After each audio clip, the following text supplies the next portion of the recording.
We already saw that every Excel spreadsheet is made of multiple rows and columns.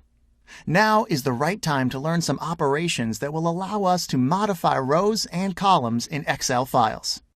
First off, when we need to select a row or a column, we need to click on it in the following way. The exact same thing is valid for rows. Alternatively, we can use keyboard shortcuts, Control and Spacebar for selecting a column,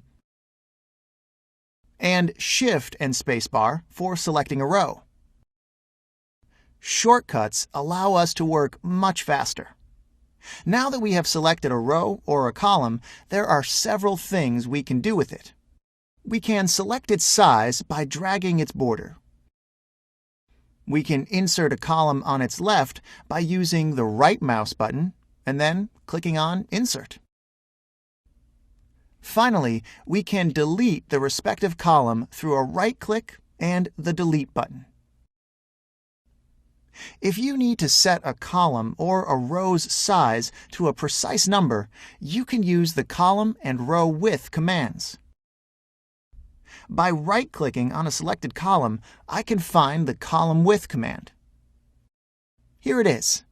Then we need to select the column size. The same thing applies for rows. These are the operations that you will need to know when working with rows and columns. The Excel ribbon has 7 main tabs: Home, Insert, Page Layout, Formulas, Data, Review, and View. Other tabs could be added as well, but these are the 7 main ones.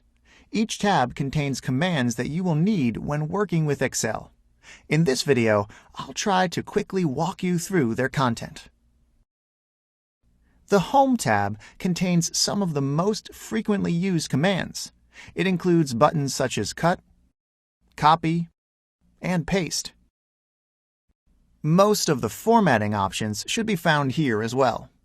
You will find features such as font, font size, borders, cell fill, etc.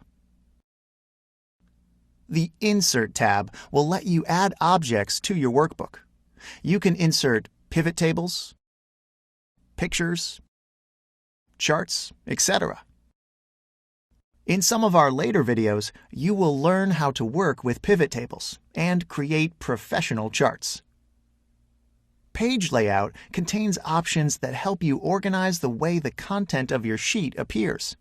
For example, you can select the printable area of your sheet with the Set Print Area functionality. The Formula tab divides the functions in Excel into separate categories and features some formula auditing tools. Next, we have the Data tab, where we can find the commands for working with lists and groups of data.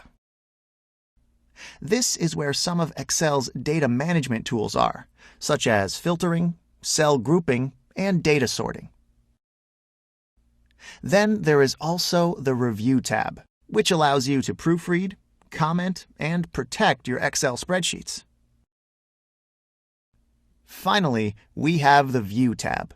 You can use it in order to customize the way you see your work. You should know that Excel allows you to add some other tabs as well. As you can see, the Developer tab has been added here. It enables us to operate with macros. We will learn to add the Developer tab to the ribbon and how to work with macros later on in the course. This was our short overview of the Excel ribbon. Thanks for watching.